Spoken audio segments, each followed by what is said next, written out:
गुलबर्गा शहर में मुसलसिल तौर पर 2 महीने से ज़ायद हम अवामी बेदारी का प्रोग्राम कर रहे हैं।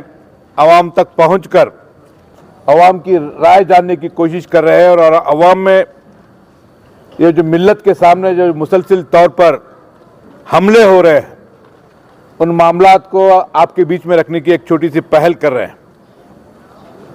इलेक्शन कमीशन डेट डिक्लेयर कर चुकी है। इस 10 तारीख से नॉमिनेशन शुरू है और अगले 10 तारीख को इलेक्शन है। तो आपके बीच में इन गुज़िश्ता 5 सालों में जो मिल्लत के सामने मुसलमानों को अपनी शरीयत साबित करने के लिए CAA NRC का मामला आया, उसके बाद से लेके हमारी बच्चियों के लिबास पर, हिजाब पर सवाल उठाए गए, हमारी इबादत घरों के अजान के मामले में आवाज़ उठाया गया, हमारे खाने पर सवाल उठाए जा रहे हैं, हमारे मुसलमानों के 4% रिजर्वेशन को रद्द कर दिया गया, अड़ंद के अंदर हमारी दरगाहों के अंदर जाकर के लोग पूजा करने की बात कर रहे हैं, दंगे फसाद हो रहे हैं, वहां पर मुसलमानों को 1 से 65 लोगों को जेल को भेजा गया, 10 खवातीन हमारी माँ और बहनों को जेल को भेजा गया। ये तमाम मामले आपके बीच में है। कोविड के दरमियान रमज़ान के महीने में 4-5 हज़ार इफ्तार के दरमियान 2 साल पहले आपको याद होगा, यही रमज़ान के मुबारक महीने में कोविड था और बाहर निकलने पर इफ्तार का परमिशन हम लोग हुकूमत से बात करके, डिस्ट्रिक्ट एडमिनिस्ट्रेशन से बात करके परमिशन लिए, तो इफ्तार के वक्त जो बाहर जाते थे रोजगार, उनको पकड़ के जो है केस फाइल किया जा रहा था। 4 से 5 हज़ार लोगों को फाइल किया गया। यहाँ पर ये जो इलेक्शन होने जा रहा है, ये गुलबर्गा शहर के एक तारीख के अंदर एक नए इतिहास को लिखने का इलेक्शन है। यहाँ पर हमको एक फैसला लेना है। यहाँ पर एक फैसला जो 5 साल में सीट बचाने के नाम पर सीट बचाना है, वरना बीजेपी जीत जाएगी, इनका नारा बुलंद किया गया और मोहतरमा को जिताया गया। और आज इन 5 सालों में जो मिल्लत पर मुसलसिल तौर पर हमले हो रहे हैं, ये भारतीय जनता पार्टी, RSS, यहाँ पर डिस्ट्रिक्ट एडमिनिस्ट्रेशन जो अटैक कर रही है, एक लफ्ज भी असेंबली में सीट बचाने के नाम पर जिनको जिताया गया, उन्होंने एक लफ्ज भी असेंबली में आप मिल्लत के खातिर एक लफ्ज भी बात करने की जरूरत नहीं की, बात नहीं की है। ये बहैसियत मुसलमान मस्जिद में आते में खड़े होकर हम कह रहे हैं, एक लफ्ज मिल्लत के लिए, ना हिजाब के लिए, ना गोश्त के लिए, ना अजान के लिए, ना हमारे मुस्लिम नौजवानों को जेल भेजा गया जब बात कर रहे हैं, ना 4% रिजर्वेशन के लिए बात कर रहे हैं। किसी मामले पे आप बात नहीं कर रहे, मगर इलेक्शन जब आता है तो सीट बचाने के नाम पर, देखो भाई हमको सीट बचाना है, सीट बचाना है, सीट बचाने के नाम पर जो है वोट बीजेपी का डर बता करके इलेक्शन जीतने की साजिश हो रही है, नहीं हो रही? आज आप उनसे पूछना है, कि 5 साल हमने तो सीट बचा ली थी, किसी एक मामले में मुसलमानों को महसूस हुआ है कि यहां पर ये सीट हमारी है? नहीं है। ये सीट मिल्लत की सीट नहीं है। ये सीट जो बची हुई है, ये कांग्रेस की सीट है। कांग्रेस के नंबर बढ़ाने के लिए है, मिल्लत के लिए नहीं है। मिल्लत के लिए आवाज उठाने के लिए सीट नहीं।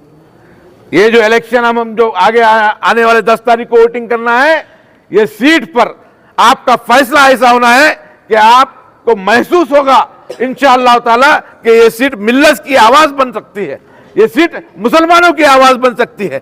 ये सीट जो फासिस्ट RSS बीजेपी जो मुसलमानों के खिलाफ आए दिन उंगलियां उठा रही है, उसके खिलाफ मजबूती से खड़ा होने वाली आपकी आवाज हो सकती है इंशाअल्लाह ताला। आज मुसलसिल तौर पर इन 5 साल 2 इलेक्शन हारा हूं, मगर हिम्मत नहीं हारा हूं।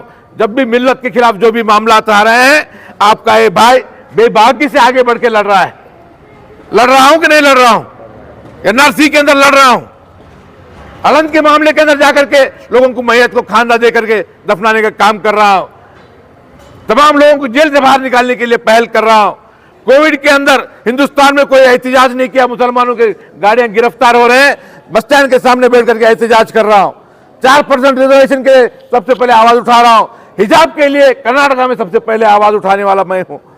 मुसलसिल तौर पर आपके जज्बातों का ख्याल रखते हुए जब भी आपको महसूस होता है कि यहां मिल्लत के खिलाफ, मुसलमानों के खिलाफ साजिश हो रही है, आगे बढ़ के लड़ रहा हूं। आज आपके बीच में आया हूं।